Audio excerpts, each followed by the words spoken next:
जम्मू कश्मीर के रामबन खूनी नाला इलाके में लापता अफराद की तलाश जारी है।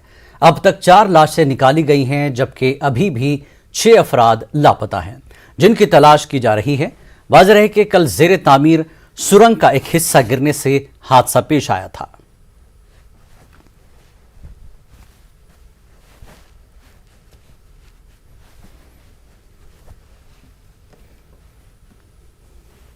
Yes, sir, हमने यहाँ पे 4 we have retrieved, probably 5th body is there. Okay sir, So 5, so we are left with 5 more missing persons. ठीक सर। तो ऑपरेशन में इस वक्त क्या पोजीशन है सर एडमिनिस्ट्रेशन और तामीराती कंपनी की जाने से? पोजीशन किस पे है हम sir? Complete the operation today, आज ही complete करने की कोशिश करेंगे।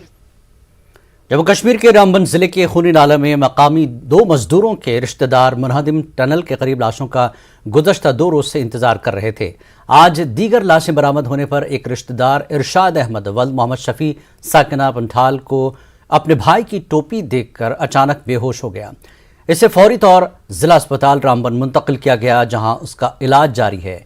बताया जा रहा है कि इरशाद कल से मुनहदिम टनल के करीब अपने भाई मोहम्मद इशरत की लाश का इंतजार कर रहा था कि आज 2 बजे गैर रियासती मजदूरों की लाशें बरामद होने पर उसे दिल का दौरा पड़ गया।